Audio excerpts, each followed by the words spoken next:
여러분, 하나님이 기뻐하시는 믿음이 어떤 믿음인 것 같으세요? 여러분, 하나님이 기뻐하시는 믿음은 끝까지 견디는 믿음의 소유자입니다.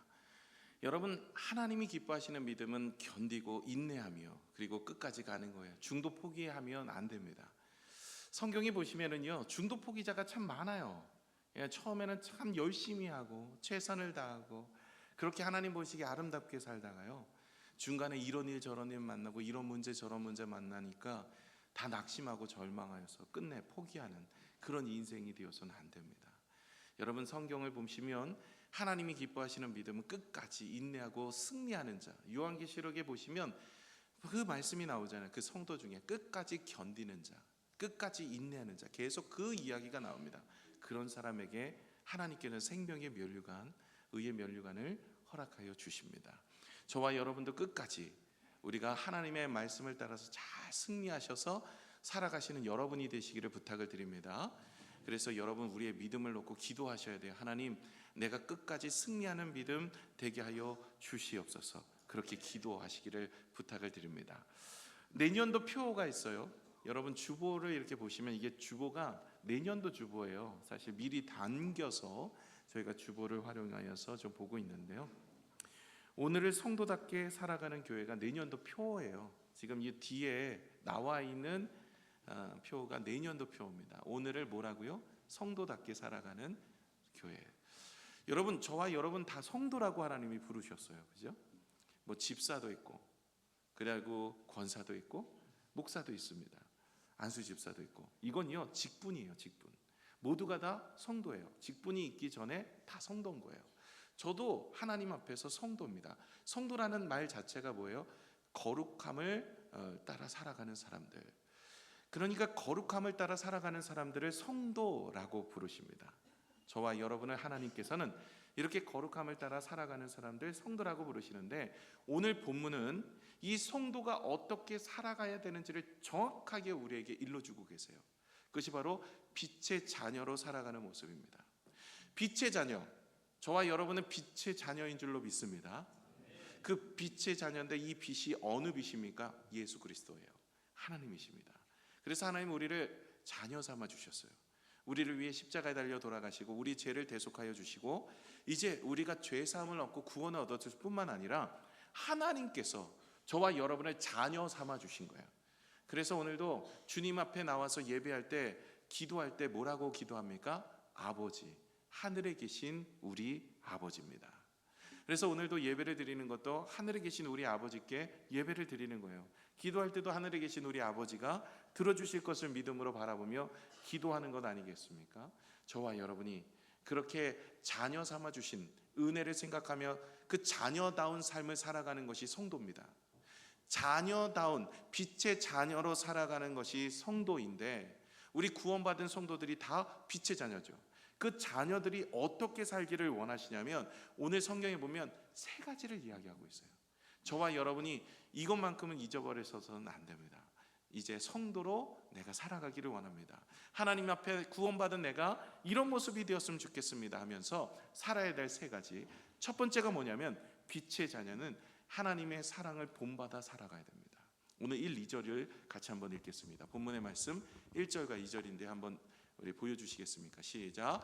그러므로 사랑을 받는 자녀같이 너희는 하나님을 본받는 자가 되고, 그리스도께서 너희를 사랑하신 것 같이 너희도 사랑 가운데서 행하라. 그는 우리를 위하여 자신을 버리사 향기로운 제물과 희생 제물로 하나님께 드리셨느니라. 아멘. 하나님을 사랑하는 자의 모습처럼 살아가시는 거예요. 하나님께서 우리를 사랑하셨잖아요. 그 사랑에 사랑받는 자의 모습으로 우리가 사랑을 행하며 살아가기를 주님이 원하시는 거예요. 사랑을 흉내내는 자가 아니라 사랑하며 우리의 삶의 기준이 주님이 우리를 사랑하는 그 마음으로, 그 모습으로 살아가는 거예요. 저와 여러분이 빛의 자녀라면 어떤 모습이 우리 가운데 있어야 되냐면, 사랑의 모습이 우리 가운데 있으셔야 돼요. 그런데 오늘 1절에 말한 것처럼 사랑받는 자녀와 같이 사랑하고, 2절에 보면 그 사랑은 바로 너희가 하나님께서 행하셨던 놀라운 사랑의 모습이다 라고 구체적으로 이야기합니다. 주님이 우리를 어떻게 사랑하셨어요? 여러분은 어떻게 사랑하셨습니까? 하나님께서 여러분을 사랑하시는 모습이 어떤 모습이었어요? 독생자 예수 그리스도를 보내주셔서 우리를 위해 십자가에 죽기까지 사랑하셨어요. 어느 분들은 그런 생각을 많이 해요. 아니, 하나님이 나를 위해서 뭐 아무것도 안 해주셨다는 거예요. 내 기도 제목도 들어주시지 않고 나를 위해서 뭐 아무것도 해주시지 않았어. 내 인생은 고단하고 힘들어. 이러면서 하나님의 사랑을 의심할 수 있어요. 여러분, 하나님은요 벌써 2000년 전에, 아니 창세 전부터 우리를 예정하사 우리를 택하시고 2000년 전에 예수 그리스도를 보내주셔서 우리 죄를 대속하시고 우리를 죄를 사하여 주시고 하나님의 자녀 삼아 주신 그 은혜가 있어요. 이거보다 더 큰 은혜가 어디 있어요? 그런데 이 은혜는 어디 간 데로 없고, 하나님께서 내 기도 응답해 주셔야지만 감사하고, 내 기도 응답해 주시지 않으면 내가 불평하고 원망하는 신앙은 온전한 신앙이 아니에요. 이거는 빛의 자녀된 모습이 아닙니다. 여러분, 빛의 자녀된 모습은요 주님의 사랑을 내 안에 품고 그 사랑을 받은 것에서만 그치는 인생이 아니라 나누고 베푸는 거예요. 여러분 보세요. 하나님이 여러분을 자녀 삼아 주셨어요. 근데 어떤 자녀들은요 그런 자녀가 있죠. 이 자녀는 계속 달라고 하는 자녀가 있어요. 아빠 용돈 줘, 아빠 등록금 줘, 아빠 옷 사줘, 아빠 라면 먹고 싶어, 아빠 감자탕 사줘, 아빠 모욕 가고 싶어. 뭐 매번 달라고 하는 그런 자녀가 있어요. 그런데 자꾸 이상한 저희 집 생각이 자꾸는 뭐 달라고만 하는 자녀가 있어요. 반면에 어떤 자녀, 아빠 혹시 물 먹고 싶지 않아요? 아빠 지금 배고프지 않아요? 아빠 이런 거 이거 아빠가 좋아하는 거 아니에요? 이런 자녀가 있어요. 여러분 어떤 자녀가 되기를 원하세요? 받는 것에 집중하는 자녀가 아니라 나누고 베푸는 것에 집중하는 자녀가 되어야 할 줄로 믿습니다. 여러분 성경에 보시면 이런 얘기가 나와요. 어떤 사람이 천국에 갔어요. 천국에 갔는데 내가 배고플 때 먹을 것을 주었고 내가 갇혔을 때 나를 돌아보았다. 아니요, 제가 언제 주님을 만났습니까? 저는 주님을 만난 적이 없습니다. 아니다 얘야, 네가 소자 하나에게 한 것이고 나에게 한 거야. 내가 갇혔을 때 네가 돌아보았고 내가 목말랐을 때 물을 주지 않았느냐. 그것은 바로 소자 하나에게 한 것은 내가 받은 거야. 이것이 바로 하나님의 사랑을 원하시는 믿음의 모습입니다. 다시 말해 우리가 받은 자로 살아가는 자는 베푸는 인생으로 살아가는 것을 말하고 있어요. 우리는 어쩌면 이 받는 것에 익숙한 사람들이 있어요. 많은 게 받아야 돼. 오늘도 기도가 응답이 돼야 돼. 오늘도 하나님 나에게 뭘 줘야 돼. 하나님께 여러분은 얼마나 돌려드렸습니까? 여러분 빛의 자녀는 어떤 모습으로요? 하나님이 우리를 사랑한 것처럼 우리가 내 이웃을 사랑하며 하나님을 사랑하며 살기를 원하고 계세요. 마태복음 18장에 보시면 1만 달란트 빚진 자의 이야기가 나와요. 이것이 24절에서 30절인데요. 우리 같이 한번 읽겠습니다. 시작.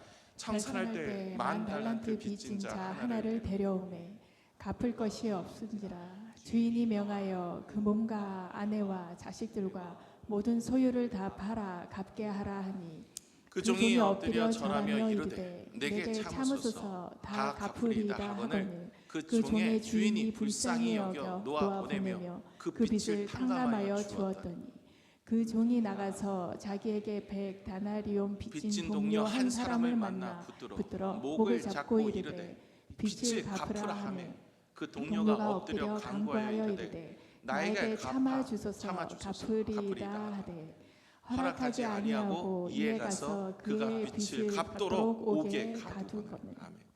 주님께서 오늘 이 말씀의 예화를 왜 우리에게 들려주셨을까요? 이 예화의 핵심이 뭡니까? 그것은요 우리가 받은 대로 살라는 얘기입니다. 1만 달란트 빚진 것을 탕감받은 자, 여러분 1만 달란트는요 지금으로 말하면 1조 6천억 정도 됩니다. 이건 평생 갚을 것이 없는 자이죠. 어떻게 하다가 이 많은 돈을 빚을 졌는지는 모르겠습니다만은 큰 사업을 하다가 부도가 났을 수도 있겠죠. 이 사람은 1조 6천억 탕감을 받았어요. 그 기분이 어떨까요? 여러분 어떨 것 같으세요? 한 번도 이것을 탕감받아 본 적이 없기 때문에 모르실 수도 있습니다. 아니 여러분이 있는 빚 탕감을 받았다고 생각해 보세요. 그 마음은 어떨까요? 아마 찢어질 겁니다. 이 사람은 정말 마음에 기쁨이 있을 거예요.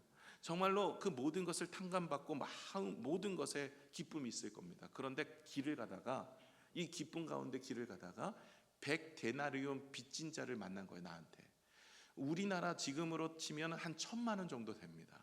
1,000만 원 빚진 자를 만났는데 너 돈 갚아. 아니, 돈이 없습니다. 나중에 열심히 해서 갚겠습니다. 안 되겠다. 너 옥에 가둬야 되겠다. 그리고 그 1,000만 원 빚진 자를 탕감해 주지 않은 거예요. 이 소식이 1만 달란트 빚진 자를 탕감해 줬던 그 사람이 듣게 되어지고 그 사람 다시 데려와라. 데려와서 너 1만 달란트 다 갚을 때까지 옥에 들어가 있어 라고 얘기한 거죠. 이게 오늘의 이야기예요. 무슨 얘기를 한 거예요? 1만 달란트 빚을 탕감받은 자가 누구라는 얘기예요? 저와 여러분이에요.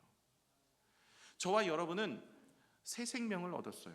우리 인생은 다 죽지만 죽음 이후의 삶을 하나님께서 저 천국에 우리의 집을 예비하여 주십니다. 이제 저와 여러분은 죽으면 어디 갑니까? 천국 갑니다. 저와 여러분은 이제 하나님께서 우리 천국에 하늘나라에 우리의 본향을 예비하여 주셨습니다. 뿐만 아니라 하나님은 이 땅에서도 하나님의 자녀로 삼아 주셨습니다. 하나님 앞에 기도할 수 있는 길도 열어주셨습니다. 하나님께 예배하여 받을 은혜들을 받게 하셨습니다. 하나님께서 우리를 도와주시고 돌봐주시고 은혜 주시고 받은 것이 너무나 많습니다. 그런데 우리가 무엇을 하기를 원하시냐면 우리는 베풀기를 원하고 계시는 거예요. 네가 받았다면 다른 사람들을 용서하고 다른 사람들을 사랑하고 다른 사람들에게 나눠주고 다른 사람들에게 베풀면 그것이 내가 받는 거예요. 소자 하나에게 한 것이 곧 내가 하는 거야. 여러분, 빛의 자녀는요, 받는 것에 익숙한 사람이 아니라 받은 만큼 나누고 베풀고 섬기고 돌아보는 것에 익숙한 인생이 되셔야 할 줄로 믿습니다. 예수님께서도 그 사랑을 우리에게 보여주셨는데, 여러분 요한복음 13장에 보시면 세족식이 나옵니다. 예수님이 십자가에 달려 돌아가시기 전날에 세족식을 행하시죠. 제자들의 발을 씻어줍니다. 그런데 제자들의 발을 씻어주는 것을 무엇을 예표로 많이들 초점을 맞추냐면 예수님께서 우리의 죄를 깨끗이 씻어주시는 것에 예표를 맞추고 있어요. 그래서 예수님께서 이 발을 씻어줄 때 베드로가 이렇게 이야기해요. 주님, 그렇게 하지 마소서라고 얘기하니까 내가 이것을 행하지 않으면 나와 상관이 없다. 그랬더니 베드로가 뭐라고 얘기해요? 그러면 온 몸도 같이 씻어주옵소서. 그랬더니 주님이 말씀하십니다. 너가 모욕한 자는 발밖에 씻을 필요가 없다라고 하면서 세족식을 행하십니다. 여러분, 그 이야기의 초점 무엇입니까? 모욕하는 자가 누구예요? 그것은 바로 구원받은 우리입니다. 죄사함을 얻은 우리입니다. 십자가의 구속에 얻은 우리입니다. 이제 그렇게 구원받고 하나님이 주신 은혜를 받은 자는 발밖에 씻을 필요 없다라는 것은 우리가 일상에서 지었던 모든 죄를 주님 앞에 회개하여 주님 앞에 용서를 구하는 모습으로 우리는 이 세족식에 초점을 맞추고 있어요. 그런데 여러분, 이 세족식의 마침은 그런 마침이 아니었어요. 세족식의 마침 뭐라고 얘기하시면 너희도 이와 같이 행하라 라고 얘기합니다. 다시 말해 세족식의 가장 큰 핵심은 무엇이냐? 섬김이었어요. 주님께서 우리의 죄를 사하여 주시고 용서해 주시고 사랑해 주시는 그 마음으로 무엇을 하라고요? 섬기라고요. 저와 여러분이 빛의 자녀라면, 구원받은 자녀라면 오늘도 예배를 하고 기도를 하고 성경을 아무리 많이 읽고 봉사를 아무리 많이 하여도 사랑과 용서와 그 예수 그리스도가 보여주신 그 십자가의 구속의 은혜로 살아가지 않으면 그것은 빛의 자녀의 모습이 아니고 성도의 모습이 아니라는 거예요. 성도는 받는 것에 익숙한 사람이 아니라 나누고 베푸는 것에 익숙한 사람이 되셔야 하는 겁니다. 고린도후서 11장에 보시면 바울이 자기가 했던 일을 이야기합니다. 나는 복음을 전하기 위해서 매를 맞기도 하고 배가 파손을 당하고 줄이기도 하고 그리고 여러 가지 어려움을 당하고 고난 속에 있습니다. 그럼에도 복음은 멈추지 않았습니다라고 고백합니다. 그 이야기를 하는 이유는 자신의 이 고난 속에서 자신이 견디고 힘썼던 자기를 증명하려고 한 것이 아니에요. 나의 약함은 하나님의 강함이 드러나는 것을 이야기합니다. 약함 속의 강함은 바로 나의 약함, 나의 부족함, 나의 연약함, 내가 주님의 복음을 위해서 열심을 다해서 그렇게 헌신하고 수고함으로 인하여서 하나님의 능력이 나타나고 하나님의 역사심이 나타나고 하나님의 일하심이 나타나서 나를 통해서 주님의 사랑이 증거되어지는 그런 일을 드러내고 있더라는 것이죠. 여러분, 성도는 무엇이냐? 받은 은혜를 나누는 사람이 성도예요. 하나님 더 많은 것을 주시지 않아요. 왜 나에게는 이렇습니까? 왜 나는 이 모습입니까가 아니라 받은 은혜가 무엇인지를 감사하고 오늘도 하나님께 영광 올려드릴 수 있는 믿음의 모습이 바로 성도가 되는 줄로 믿습니다. 주님이 그 사랑을 우리에게 행하여 주셨어요. 주님께는 죽기까지 사랑하셨어요. 이 땅에서 이런 일 저런 일 많이 경험할 수 있습니다. 그러나 우리가 감사로 영광을 돌려드려야 돼요. 오늘 우리 찬양, 성가대 찬양하셨는데 참 은혜가 됩니다. 감사함으로 주님 앞에 마무리로 52주 마지막 주일날 주님이 베푸신 은혜가 얼마나 클까요? 감사할 수 있는, 이만큼 된 것도 감사해요. 이 정도 된 것도 감사한 거예요. 자꾸 없는 거 이야기하면요, 불평하고 원망이 나올 수밖에 없습니다.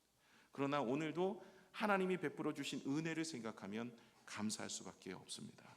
여러분, 우리 믿음의 성도는 빛의 자녀는요, 받은 것만큼 우리가 베풀고 나눌 수 있는 삶이 되어질 때 하나님이 기쁨이 되는 줄로 믿습니다. 두 번째 모습이 무엇이냐면, 빛의 성도들은요, 어둠을 벗고 빛의 열매로 살아가는 삶입니다. 이것이 3절에서 11절까지 나오는 이야기인데요, 먼저 3절을 같이 한번 읽어보겠습니다. 시작. 음행과 온갖 더러운 것과 탐욕은 너희 중에서 그 이름조차 부르지 말라. 이는 성도에게 마땅한 함이라. 여러분, 어떤 분들은요, 이게 거룩함을 따라 살아간다고 하면서 예배도 열심히 드리고 기도도 열심히 하고 말씀도 열심히 했습니다. 봉사도 열심히 해요. 그런데 문제는 우리의 죄 가운데 있는 모습을 털어내지 못해요. 여전히 예배도 드립니다. 여전히 기도도 하고 여전히 하나님 말씀도 읽으면서도 여전히 죄를 짓고 있어요.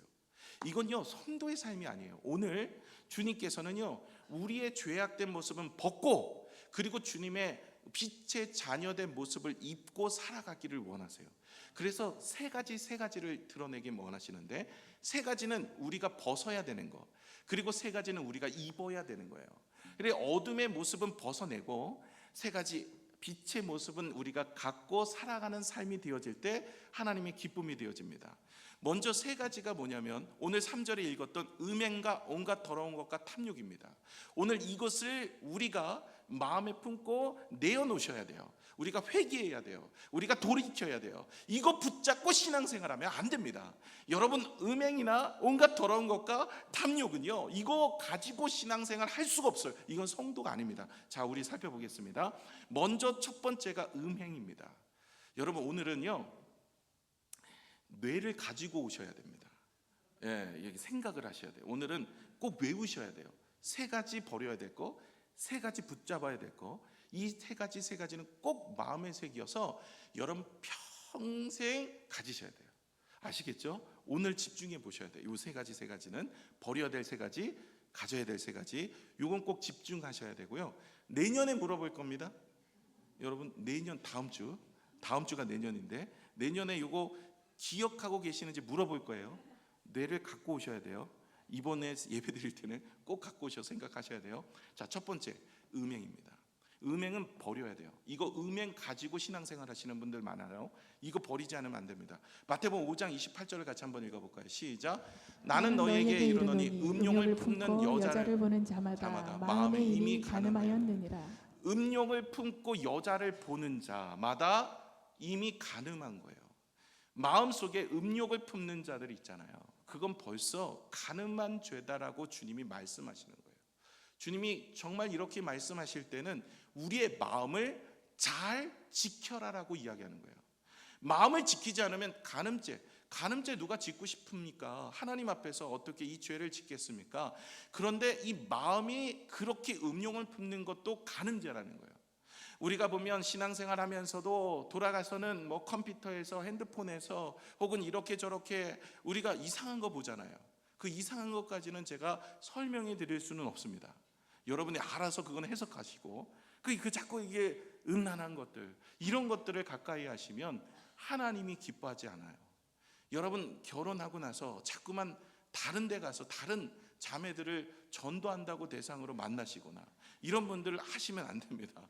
여러분, 음행은요, 하나님이 기뻐하지 않습니다. 여러분, 다른 가정을 지키셔야 돼요. 가정 안에서 사랑을 나누고 가정 안에서 함께하여 주시고 가정 안에서 그것을 이루어가야 되는데, 자꾸만 음욕을 품거나 아니면 다른 것들을 바라보면서 눈과 마음을 여러분 씻으셔야 돼요. 그렇지 않으면 하나님 앞에 기쁨이 되지 못합니다. 두 번째는 무엇이냐면 온갖 더러운 것이에요. 여러분, 온갖 더러운 것은요, 거짓과 비난과 남을 해치는 말이나 행동이나 구체적인 표현의 부정한 모습들, 이런 것들이 바로 더러운 것들이에요. 그리고 부정한 방법으로 이득을 취하거나 아니면 불의를 눈감아 주거나 마음에 지속적으로 부정한 마음을 담거나 생각을 하거나 욕망을 품는 이 모든 것이 온갖 더러운 것들이에요. 이것을 마음에 품고 있으면 어떤 역사가 일어나냐면 하나님이 쓰시지 않습니다. 여러분, 디모데 후서 2장 21절을 한번 볼까요? 하나님은 어떤 사람을 쓰시는지 여기서 드러나고 있는데요. 같이 읽겠습니다. 시작. 그러므로 누구든지 이런 것에서 자기를 깨끗하게 하면 귀 쓰는 그릇이 되어 거룩하고 주인의 쓰심에 합당하며 모든 선한 일에 준비함이 되리라. 모든 선한 일에 준비함이. 뭐 어떤 분들이 그래요. 왜 하나님 나를 사용하지 않으세요? 하나님 나도 하나님께 쓰임 받고 싶어요. 하나님이 쓰시는 사람이 되기를 원하세요. 하나님이 어떤 사람을 씁니까? 이 앞에 구절들을 보시면 금그릇, 은그릇, 녹그릇, 나무그릇 쓰는 게 아니에요. 하나님이 어떤 그릇을 쓰시냐면 깨끗한 그릇을 쓰세요. 거룩한 그릇을 쓰세요. 여러분, 온갖 더러운 것들이 내 마음에 가득하면서 신앙생활을 그렇게 하면서 하나님 왜 나를 안 쓰세요? 하나님 왜 나에게 은혜를 주시잖아요. 하나님 왜 내 기도를 응답해 주시잖아요. 네 삶을 봐봐. 네 삶을, 네 모습을 봐봐. 받을 것만 집중하지 말고 네 삶을 달아봐서 네가 얼마나 죄 가운데 있는지 봐 라고 이야기하는 거예요. 여러분, 온갖 더러운 것이 내 마음에 가득해요. 음욕을 품고 있어요. 비방해요. 그리고 뭐 여러 가지 부정한 방법으로 뭔가를 해요. 여러분, 하나님이 쓰시지 않는다는 거예요. 여러분, 재미난 일이 있는데, 여러분, 다윗이 하나님이 쓰시지 않을 때가 있었어요. 다윗은 늘 13살부터 기름 부음 받아갖고 쭉 하나님께서 은혜를 주셨잖아요. 근데 2년간 침묵했을 때가 있어요. 그때가 언제냐면 그가 밧세바를 범하고 기도하지 않을 때입니다. 밧세바를 범하고 난 이후에 회개하며 기도하지 않을 때 2년간 주님이 침묵하세요. 하도 이 친구가 회개하지 않으니까 나단 선지자를 보내시잖아요. 여러분, 우리가 주님 앞에 쓰시는 인생이 되려면 우리의 온갖 더러움을 내 자신을 돌아보며 2024년도 우리 자신을 돌아보아서 왜 하나님이 나를 안 쓰시지? 왜 나에게 하나님이 은혜를 베풀어 주시지 않은지? 왜 하나님 내 삶에 축복을 주시지 않은지? 돌아보시라고. 내 삶을 돌아보시고 정말 내가 이 거룩함을 따라 살지 못했다면 성도로서 우리가 빛 가운데 살지 못한 모습이라는 것을 기억하셔서 2024년도 이틀 남았습니다. 잘 돌아보셔서 회개할 건 회개하시고 어디다가요? 회개 기도만 이거 써오세요. 이 오늘 말씀이 딱 그거네. 이거 쓰셔가지고 오시면 됩니다. 아시겠죠? 그리고 절대 그 죄를 범하지 마세요. 자꾸 뭐 이상한 거 보지 마시고, 이상한 거는 여러분이 아시잖아요. 그런 거 보지 마시고 자꾸 마음속에 이게 온갖 더러운 것들 이런 거 자꾸 마음에 담고 음담패설하시고 막 욕하시고, 그리고 그런 더러운 것들과 같이 취합하며 살면은 하나님께서 쓰시지 않는 인생이 됩니다. 세 번째가 뭐냐면 탐욕입니다. 이 세 번째가 좀 재미난데요. 많은 이들이 이 음행이라든지 온갖 더러운 것은 죄라고 생각해요. 근데 탐심을 죄라고 생각을 잘 안 해요. 10평 사는 사람은 20평, 20평 사는 사람은 30평, 30평 사는 사람은 40평을 구하면서 기도합니다. 아니 뭐가 다릅니까? 나도 좀 좋은 데서 살고 좋은 것을 먹고 하면 좋지 않겠습니까? 그런데 하나님은요, 자족하기를 원하세요. 여러분, 부자도요 하나님의 은사입니다. 하나님께서 물질의 부유함을 주셔서 그 물질로 인하여 하는 영광을 돌리라는 또 하나의 사인이세요. 또 가난함도 하나님께서는 그것을 통해서 가난함으로 하나님의 영광을 돌릴 때도 있습니다. 만약에 여러분 부자만 하나님이 주시는 축복이고 가난한 것이 하나님의 저주받은 인생이라고 본다면, 여러분 신약 성경에 저주받는 인생 참 많아요. 바울도 저주받았죠. 그렇게 따지면. 그래서 많은 사람들이 많은 축복을 받아서 나는 하나님 앞에 예배 잘 드리고 하나님 말씀 잘 드리니까 이렇게 부자가 됐어, 이렇게 잘 살아, 이렇게 병도 없고 이렇게 은혜가 돼, 이렇게 형통한 거, 이거 자랑하라고 주는 데가 아무 데도 없어요. 이걸 자랑하고 싶거든요. 나도 하나님 앞에 축복받아서 간증도 좀 해보고. 그런데 성경 보세요. 바울의 간증은 그게 아니었어요. 나의 나됨은 하나님의 은혜로다. 내가 복음을 전하다 매를 맞고 고초를 당하고 배가 파선을 당하고 갇히기도 하고 어려움을 당하고, 그럼에도 불구하고 내가 하나님 앞에 변함없이 영원 구원을 위해 달려가노라. 이 모습을 보고 옆에서 박수를 쳐줍니다. 우리말에도 이런 말이 있잖아요. 옆집에 사촌이 땅을 사면 어디가 아파? 아파봤네. 찰 얘기. 아파봐. 옆에서 땅을 사면 배가 아파요. 간증도요, 여러분 막 열심히 해갖고 하나님 잘 섬겼더니 하나님이 부자 되게 하셨습니다, 하나님께서 은혜 주셨습니다, 이런 간증도 은혜가 되지만 약간 배도 많이 아파. 나도 좀 열심히 섬겨서 그런 은혜. 그런데 그건 간증이 아니에요. 여러분 바울의 간증은 그런 간증하지 않아요. 나의 나됨은 하나님의 은혜. 내가 배고플 줄 알고 배부를 줄도 알고, 고플 줄도 알고, 배부를 줄도 알고, 비천에 처할 줄도 알고, 풍부에 처할 줄도 알고, 일체의 비결을 배우고 내가 어느 곳에서나 주님을 찬양하는. 바울이나 실라가 복음을 전하다가 빌립보 감옥에 가죠. 빌립보 감옥 가봤더니요, 지난번에 성지순례 감옥이 좀 큰지 알았어. 가봤더니 얼마나 하냐면 저기 그 우리 피아노 놓는 데 있잖아요. 저기 반만 해. 눕지를 못해 애가.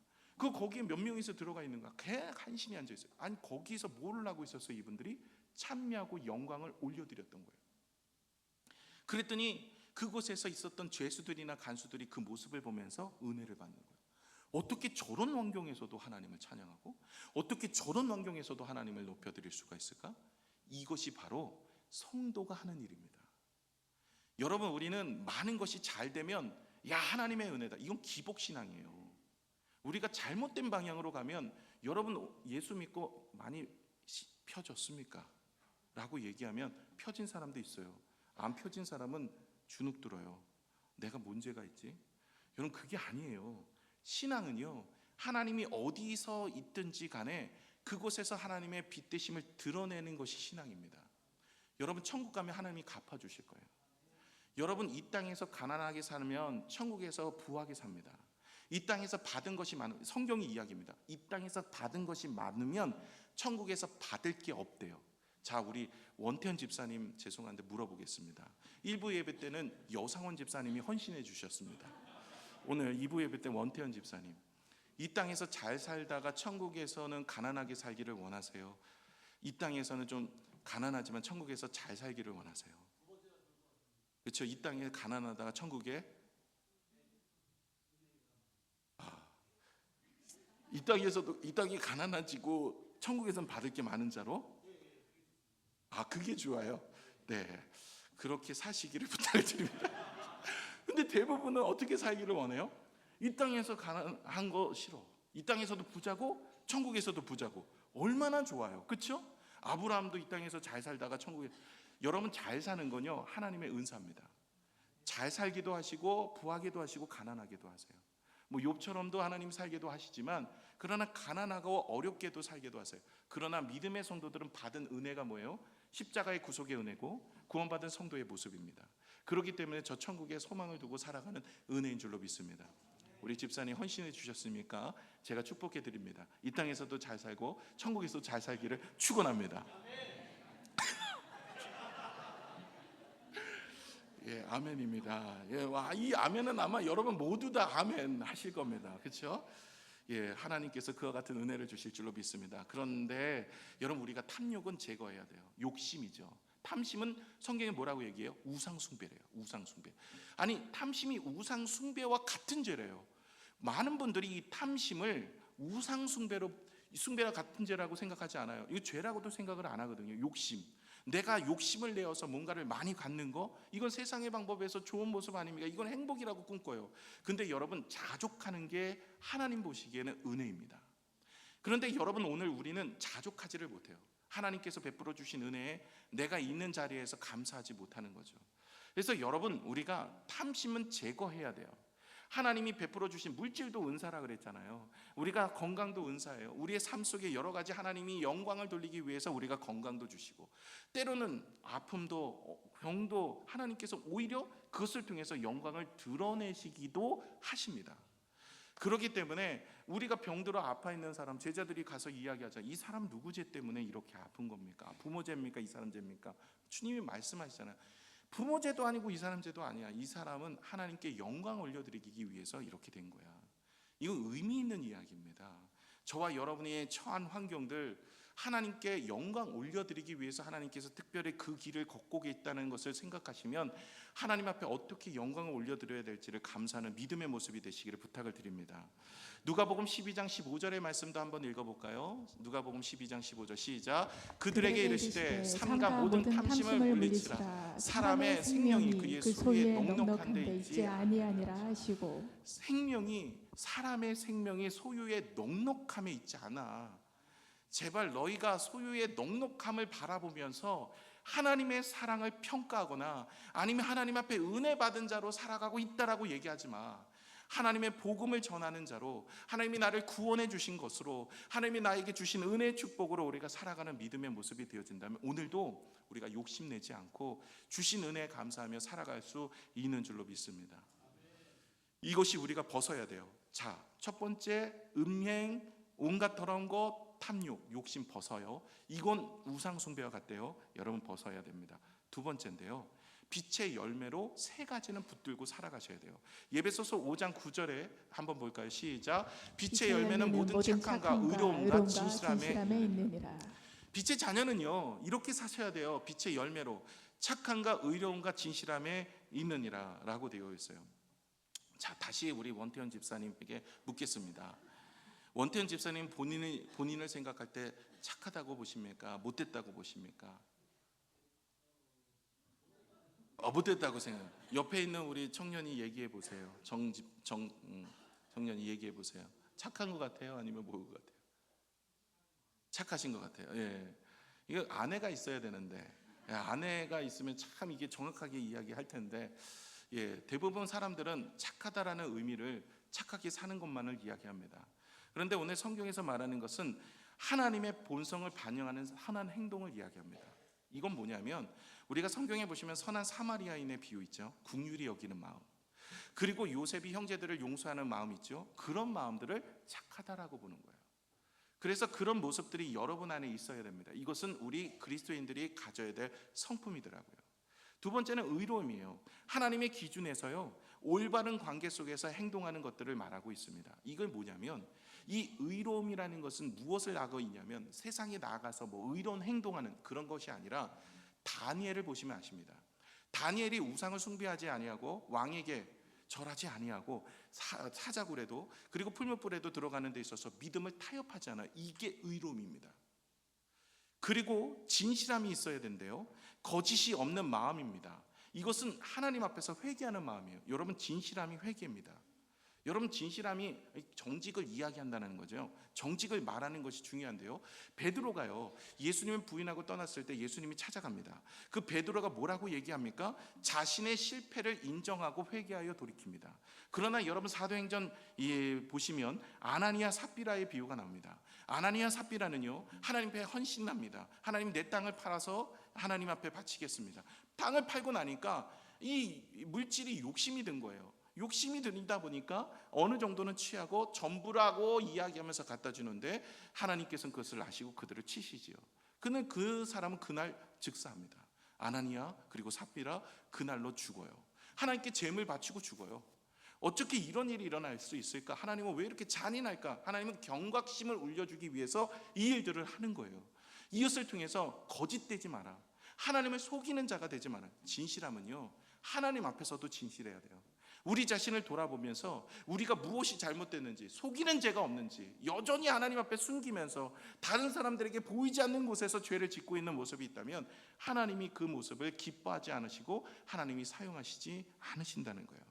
자, 우리 10절을 한번 볼까요? 10절에 뭐라고 얘기하는지 같이 읽겠습니다. 시작. 주를 기쁘시게 할 것이 무엇인가 시험하여 보라. 여러분, 시험하여 보라는 것은 하나님을 테스트해 보라. 다시 말해, 너희가 살아봐라. 하나님이 얼마나 너희를 기뻐하시는지, 그 기뻐하시는지를 한번 시험하래요. 뭐를 하지 말라고요? 음행, 온갖 더러운 것, 탐욕을 제하시고, 그리고 착함, 의로운 진실을 행하는 자가 되어야 되는 거예요. 그럼 하나님이 기뻐하시는 거예요.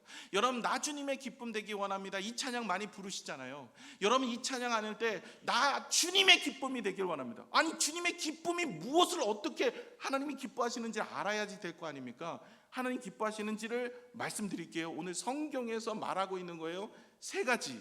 오늘 뇌를 갖고 오셔야 돼요. 오늘은 자, 세 가지. 뭐를 버리라고요? 음행, 온갖 더러운 거, 탐욕 버려야 하나님 기쁨이 됩니다. 그리고 세 가지를 우리가 잊고 가셔야 되는 게 뭐야고요? 착함, 의로운, 진실함. 여러분, 오늘 기도하셔야 돼요. 2024년도 내 자신을 돌아보면서 나는 주님의 기쁨이 되어 있는가? 내가 정말로 이 세 가지를 버리고 이 세 가지를 바라보며 살아가고 있었는가? 이걸 보시라고요. 이렇게 보셔서 내 자신을 돌아보고 2025년도를 바라보는 믿음의 모습이 있을 때 하나님께서는 우리에게 더 없는 은혜를 베풀어 주실 줄로 믿습니다. 이것이 성도의 삶입니다. 마지막으로는 영적으로 깨어있으래요. 11절에서 14절을 이야기하는데 도대체 깨어있는 게 뭐냐라는 거예요. 그 11절에 한번 나오는데요. 이것도 세 가지인데 11절을 한번 읽을게요. 시작. 너는 열매 없는 어둠의 일에 참여하지 말고 도리어 책망하라. 참여하지 말고 책망하라라고 얘기합니다. 어둠의 행위를 여러분 좀 참여하지 말고, 아까도 말씀드렸던 음행, 온갖 더러운 것, 탐욕 이런 일들에 대해서 우리가 하지 말라. 그러고 책망하래요. 근데 어떻게 책망합니까? 그렇게 하는 사람들을 막 정죄하고 판단하고 가늠한 여인을 붙잡아서 돌로 쳐서 죽이고 뭐 이런 일을 하라는 얘기가 아닙니다. 여러분, 이 어둠을 물리칠 수 있는 방법이 하나 있어요. 어둠을 물리칠 수 있는 방법 뭘까요? 원태현 집사님. 빛을 비추면 돼요. 감사합니다. 오늘 그 축복을 받으셔서 이 땅에서도 잘 되고 천국에서도 잘 되기를 바랍니다. 오늘 이렇게 예화로 헌신해 주셔서 감사합니다. 여러분, 빛을 비추면 돼요. 빛이 누굽니까? 예수 그리스도예요.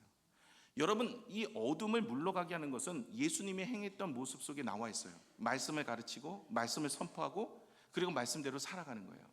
저와 여러분이 깨어있는 신앙이 뭐냐? 예배 한번 드리고 그냥 종교난에 기독교 그리고 교회 청라 21세기 교회 다닙니다. 이게 아니라는 거예요. 여러분, 깨어있는 신앙은요, 하나님의 말씀을 가르치고 선포하고 살아가는 거예요. 여러분, 2024년도 얼마나 깨어 계셨습니까? 영적으로요. 우리 2025년도는 결단하고 우리가 주님이 보여주신 믿음의 모습으로 살아내시기를 부탁을 드립니다. 14절 두 번째인데요, 정말 깨어있는 것이 뭔지를 이야기합니다. 이게 두 번째, 세 번째가 다 나오는데요, 같이 읽겠습니다. 시작. 그러므로 이르기를 잠자는 자여 깨어서 죽은 자들 가운데서 일어나라. 그리스도께서 너에게 비추시리라 하셨느니라. 아멘. 깨어 있어야 돼요. 잠자는 자들에게서 깨어 있어라. 여러분, 마태복음 25장에 보시면 슬기로운 5처녀와 미련한 5처녀의 비유가 나옵니다. 그 10처녀의 비유인데 그게 들러리거든요. 혼인잔치에 참여하기 위해 기다리는 들러리, 이것은 성도를 이야기하고 있어요. 신랑 대신 예수 그리스도, 신부 대신 교회가 이제 마지막에 주님께서 이제는 혼인잔치에 우리를 참여하게 하시는 것이 이제는 주님이 우리를 맞이할 때의 일입니다. 그때 우리가 들러리라는 거예요. 그 들러리에 5처녀와 슬기로운 5처녀, 미련한 5처녀가 있는데 슬기로운 자는 무엇을 준비하고 있죠? 성령의 기름을 준비하고 있었어요. 그런데 미련한 5처녀는 졸며 자는데 기름을 준비하지 못했어요. 이 기름이 뭐예요? 성령의 기름이에요. 성령입니다. 여러분, 끼어 있다라는 얘기는 영적으로요, 우리가 성령 충만을 준비하는 자예요. 여러분, 성령 충만하십니까? 여러분, 성령 충만은 기도와 말씀과 하나님 앞에 구하는 믿음의 예배와 주님의 묵상과 봉사와 전도 생활을 통해서 우리는 성령 충만할 수 있습니다. 저와 여러분이 성령 충만한 것을 준비하지 않으면 혼인잔치에 참여하지 못한다는 얘기를 주님께서는 말씀하고 있는 거예요. 그러면 우리가 무엇을 해야 됩니까? 깨어 있어야 돼요. 깨어 있다는 이야기는 성령의 충만한 은혜를 구하면서 날마다 기도하고 예배하며 말씀 보고 하나님 앞에 나아가시는 믿음의 모습이 되셔야 할 줄로 믿습니다. 여러분, 많이 힘들고 어려우시죠? 이럴 때 주님 앞에 나오시는 게 이게 성령의 충만한 은혜입니다. 많이 힘들고 어려운데 안 나와. 많이 힘들고 어려운데 기도를 안 해. 이건 성령 충만이 아니에요. 성령 충만 깨어있는 사람은요, 하나님만 붙잡고 하나님만 의지하고 하나님만 바라보며 하나님 앞에 나오는 인생이 되는 줄로 믿습니다. 14절에 빛 가운데 걸어 나오래요. 빛이 누굽니까? 예수 그리스도예요. 주님의 말씀입니다. 여러분, 우리가 주님 앞에 나와서 졸고 가만히 있는 신앙이 아니라, 가만히 있는 신앙, 사대교회처럼 살아있는 것 같으나 죽은 신앙의 모습이 아니라 예배하고 봉사하고 전도하고, 여러분, 이 결단의 삶을 살아보세요. 이러고 나서도 안 되면 하나님께 말해요. 이렇게 살았는데 안 되면, 하나님, 내가 이렇게 살았는데 왜 하나님이 이런 삶을 나에게 주십니까? 이때 이렇게 얘기하시라고요. 이거 하지도 않고 하나님께 나가지도 않으면서 기도도 안 하면서 왜 기도 응답 안 해주냐고. 제 아내하고 똑같아요. 복권 안 사면서 복권 당첨되고 싶대. 아니, 복권을 사야 당첨이 될 거 아니야. 아니, 복권을 안 사. 그런데 복권 당첨되고 싶대. 복권 당첨돼서 교회도 짓고 싶고 우리 교회도 뭐 이거 하고 싶고 저것도 하고 싶고 뭐 이렇대요. 네, 그랬죠. 복권을 사시라. 아니, 우리가 하나님 앞에 기도가 응답을 받고 기도하시라니까. 웃고 있지만 여러분 생각해 보세요. 기도 안 해요. 아니, 기도 안 하는데 무슨 식기도밖에 안 하는데 기도의 역사가 일어나겠습니까? 여러분, 하나님 앞에 은혜를 구하시는 믿음의 삶을 살아내세요. 쓰시지 않는다고 하나님 왜 내 인생 쓰지 않느냐고 하나님 앞에 불평하지 말고 거룩하게 사시라고요. 오늘 세계 버리고 세계 취하여서 사시라고요. 우리가 성도답게 사시라고요. 내년에 2025년도 오늘을 성도답게 살아가는 교회가 우리 교회가 되셔서 저는 우리 교회가 하나님 앞에 기쁨이 되어지는, 오늘 10절에 나오는 하나님을 시험하여 보라, 하나님이 얼마나 기뻐하시는지, 저와 여러분이 정말 하나님께 기쁨이 되어지는 믿음의 모습이 되어지기를 소망합니다. 말씀을 맺겠습니다. 여러분, 빛의 자녀가 되는 첫 번째, 하나님이 나에게 베풀어 주신 사랑을 알고 그 사랑을 받은 것에만 익숙한 인생이 아니라 나누시기 바랍니다. 베푸시기 바랍니다. 이게 빛의 자녀가 해야 될 모습이에요. 두 번째는 어둠의 행실을 벗고 빛의 열매 맺는 인생이 되셔야 돼요. 음행, 더러운 탐욕은 멀리하고 입 밖에도 내지 말고 착함과 의로움과 진실함의 열매를 맺어가는 인생이 되셔야 돼요. 말씀의 기준을 잡고 그렇게 살아가셔야 돼요. 이게 빛의 자녀의 모습이에요. 세 번째 빛의 자녀는 영적으로 깨어 있어야 돼요. 저와 여러분이 성령을 충만한 은혜를 입고 이 땅에서 기도하고 말씀 보고 정말로 예배하며 하나님의 영광을 올려드리고 전도하고 정말 하나님 앞에 기쁨의 삶을 살아내는 깨어있는 성도가 되어야 되지 않겠습니까? 다 살아있는 것 같은데 죽어버린 신앙, 미지근한 신앙, 첫사랑을 잃어버린 신앙, 예배소 교회, 라오디게 교회, 사대 교회 다 책망받았던 모습인데 저와 여러분이 그런 신앙으로 우리의 마지막을 장식하면 되겠습니까? 여러분, 우리 2025년도는 좀 깨어있는 신앙으로 살았으면 좋겠습니다. 좀 더 하나님께 예배하고 좀 더 하나님께 기도하고 좀 더 말씀을 전하고 정말 어둠을 빛으로 밝힐 수 있는, 예수 그리스도의 말씀으로 전하여 그 어둠을 밝힐 수 있는 믿음의 역사가 저와 여러분 안에 있어지기를 소망합니다. 그래서 하나님이 2025년도에 저와 여러분의 삶을 통해 영광 받으시고 기뻐하시며 그 열매로 하나님의 나라가 확장되어지는 은혜가 있어지기를 소망합니다.